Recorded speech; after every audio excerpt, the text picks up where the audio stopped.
dive into today's episode, I just want to remind you to hit that like button and subscribe to our channel. Your support means the world to us. It helps us grow, reach more amazing learners like you, and keep bringing you fresh and fun content every week. So don't forget, like, subscribe, and let's keep this journey going strong. Hello, brilliant minds, and a very warm welcome to another episode of Idiom Insights.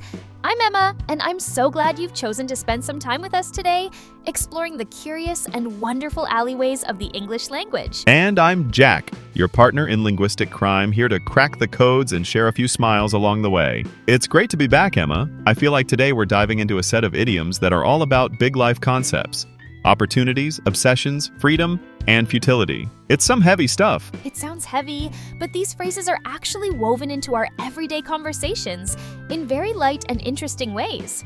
They help us describe some quite complex situations with incredible efficiency. They are the shortcuts of storytelling, and today we're drawing a map to 4 of them. A map sounds perfect. I'm ready to explore. So, let's not keep our fellow adventurers waiting. What are the landmarks we'll be visiting on this episode of Idiom Insights? All right, let's get our compass ready. First, we'll be talking about how to get a start in your career or a project with the phrase "a foot in the door." Then we'll discuss what happens when an idea takes over your thoughts with a bee in one's bonnet. After that, we'll explore the amazing and slightly terrifying feeling of total freedom with the French term carte blanche. And finally, we'll look at what happens when you can go no further with the idiom dead end. What a fantastic journey, from doors to bonnets to blank pages and brick walls. Before we take our first step, a quick and heartfelt thank you to all of you for being here. If you enjoy these explorations, the best way to support us is to hit that subscribe or follow button on your podcast app. It's free, and it means you'll join us for every future adventure. We truly appreciate it. Now, let's start with that first opportunity. Our first idiom is "a foot in the door." Ah, this is a classic. The image is so clear. Someone is trying to close a door, and you manage to just get your foot in to stop them. You're not all the way inside yet, but you've created an opening. And that's exactly what it means. To get a foot in the door is to get an initial opportunity, a first step into an organization or field that you want to be a part of. That's a perfect summary. It's important to stress that it's usually not the final goal. The job you get as your foot in the door might be a junior position, an internship, or even volunteer work. The position itself isn't the prize. The access it gives you is the prize. It's the chance to be seen, to learn, to network, and to prove your value from the inside. Absolutely. It's the opposite of being on the outside sending in applications that nobody reads. Once your foot is in the door, you're a known quantity. You can have coffee with people. You can show them how hard you work. It's a strategic move. You might take a job with lower pay if it's in your dream company, because you know it's your foot in the door to something better down the line. It's all about playing the long game.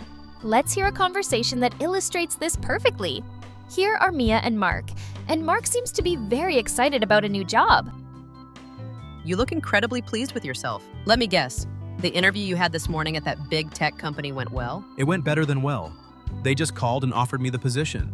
I start in 2 weeks. I can't believe it. Mark, that's amazing news. Congratulations.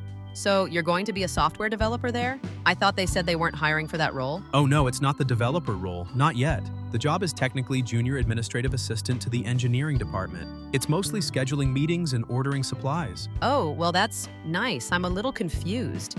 You seem so thrilled for an admin job. Don't you see? This is the company I've wanted to work for since college. I've sent them my resume a dozen times with no reply. This job isn't the dream, but it's a foot in the door. I'll be in the right meetings, talking to the right people. It's my chance to show them what I can do. That is the quintessential foot in the door scenario. You can hear Mia's confusion, and then Mark's crystal clear explanation of his strategy. He's not just taking a job, he's executing a plan. Exactly. He understands the value of proximity. The job title is less important than the opportunity it represents. He has successfully gotten his foot past the main gate, and now the real work of climbing the ladder can begin. A brilliant use of the idiom. So listeners, tell us about your foot in the door moment. What was the first opportunity that got you started? All right, from a foot in the door to something in your hat, our second idiom sounds a little bit itchy. It is a bee in one's bonnet. It does sound very uncomfortable. A bonnet is an old-fashioned type of hat, and you can just imagine how distracting and irritating it would be to have a bee buzzing around inside one. The idiom means to have an idea or topic that you are obsessed with, something you can't stop thinking and talking about. It's a persistent preoccupation.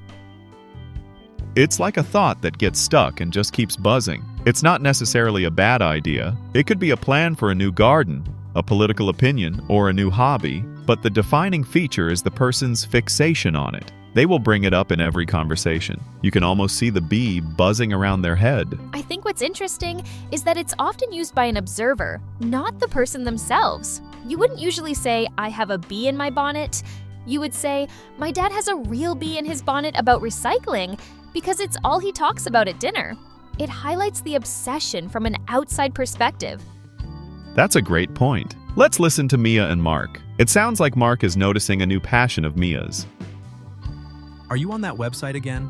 The one with all the tiny houses? That's the third night in a row. I just find it fascinating. Look at this one. They managed to fit a full kitchen, a bathroom, and a sleeping loft into less than 200 square feet. It's genius. Think how little our electricity bill would be. Think of the freedom.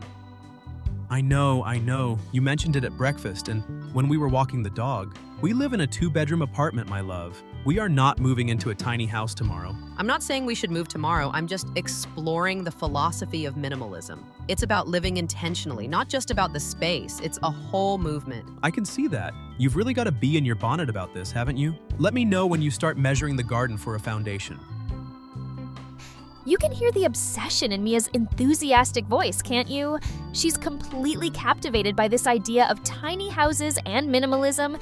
It's all she wants to talk about. And Mark's response is perfect. His tone isn't mean or dismissive. It's a fond, slightly amused observation. "You've really got a bee in your bonnet about this." He is acknowledging her fixation. It's a perfect snapshot of how the idiom is used to describe someone's passionate and perhaps slightly overwhelming new interest. Do you have a bee in your bonnet about something? Tell us about your obsession in the comments. Now, for our third idiom of this episode, we turn to a phrase that gives someone ultimate power. It is carte blanche. Ooh la la, it's a French one. This sounds very sophisticated. Carte blanche literally translates to white card or white paper. If you give someone carte blanche, you are giving them complete freedom, full authority, and unlimited permission to do whatever they think is necessary in a situation. It's like handing someone a signed blank piece of paper and saying, "Fill in the details yourself." There are no rules, no restrictions, no budget limits specified. It shows an incredible amount of trust in the person's judgment and ability. A film director might be given carte blanche by a studio to make the movie they want. Or an interior designer might be given carte blanche by a wealthy client to decorate a house. It's the ultimate dream for a creative person, but it can also be a little scary. When you have complete freedom, you also have complete responsibility. There's no one else to blame if it goes wrong. It's the polar opposite of being micromanaged. That's the perfect way to put it. Let's hear what happens when Mark is given this level of trust for a very important event. So, your parents' 40th wedding anniversary is next month. Have you two made any plans for their party yet? You know how much they're looking forward to it. We have. I was talking to my sister last night, actually. She's swamped with work and a new baby, so she said she can't handle the planning this year. Oh no, so it's all on you? That's a lot of pressure, deciding on the venue, the guest list, the food, the music. That's a huge job. It is, but here's the amazing part. My sister just transferred me her half of the budget and said, "I trust you completely. You know what Mom and Dad like." She gave me carte blanche. Wow, so you have complete control? You can do whatever you think is best? Exactly. It's a bit daunting, but also very exciting. I have a few ideas that I think they're going to absolutely love. I can finally book that band my dad always talks about. You can hear the mix of excitement and pressure in Mark's voice. His sister has given him the ultimate sign of trust. He has the budget and the authority to make all the decisions himself. He has been given the white paper to create the perfect party. It's a wonderful example of how carte blanche signifies total freedom and control over a project. It's a powerful position to be in. Have you ever been given carte blanche? What did you do with that freedom? We'd love to read about it. And that brings us to our fourth and final idiom of the day. It's about the moment when the road runs out. The idiom is dead end. This one is very straightforward, which is helpful. A dead end is literally a street that is closed at one end. You can't go any further. Figuratively, it means exactly the same thing. A situation, path, or line of inquiry that offers no hope of progress. You've reached a point where you can go no further. It's a point of finality. It's often used to describe jobs. A dead-end job is one with no opportunities for promotion or advancement. You can also reach a dead end in a research project when there are no more clues to follow, or even in an argument, when both people are stuck and there's no way forward. The key is that it's not just a temporary obstacle. A dead end means you have to stop, turn around, and find a completely different route. Continuing in the same direction is pointless. It's the conclusion of a path, not just a bump in the road. Let's listen to our final dialogue. Mia seems to be working on a difficult problem and has come to a frustrating realization. How's the puzzle going? You've been staring at that corner for 20 minutes. It's a 1,000-piece landscape. It's supposed to be hard. It's more than hard. I think it's impossible. I've been trying to build the section with the blue sky, but I'm convinced there's a piece missing. Are you sure? Maybe it's in the box or it fell on the floor. You always think a piece is missing. No, I've checked everywhere. I've tried every single blue piece left in the box, and none of them fit this space. I can't build any further out from this section until I find it, and it's not here. So what will you do? Just give up on the whole puzzle? I can't. But this path is a dead end. I'm going to have to abandon the sky for now and start working on the forest section on the other side and hope that connects eventually. There's no way forward from here. The humble jigsaw puzzle, a source of so much frustration, but it's a perfect metaphor. Mia has tried everything she can in that section. She has concluded that progress is impossible. Exactly. Her line, "This path is a dead end," shows she has accepted the situation. She's not just paused. She has decided she must abandon that approach and start somewhere else entirely. It perfectly captures that feeling of hitting a final, unbreachable wall. Tell us about a time you hit a dead end in a project or a plan. And that concludes our tour of today's 4 idioms. We've been on quite the journey. We certainly have. We started by getting a foot in the door to a new opportunity. We became passionately obsessed with an idea when we got a bee in one's bonnet. We were given total freedom and authority to execute our vision with carte blanche. And we learned when it was time to stop and change direction when we reached a dead end. We hope you enjoyed this episode of Idiom Insights and that you feel ready to use these fantastic phrases in your own conversations. The more you use them, the more they become a natural part of your vocabulary. Absolutely. And if you enjoyed learning with us, a like or a review goes a long way. And please don't forget to subscribe so you can be here for our next deep dive into the English language. Thank you all so much for listening. Your curiosity makes this all worthwhile.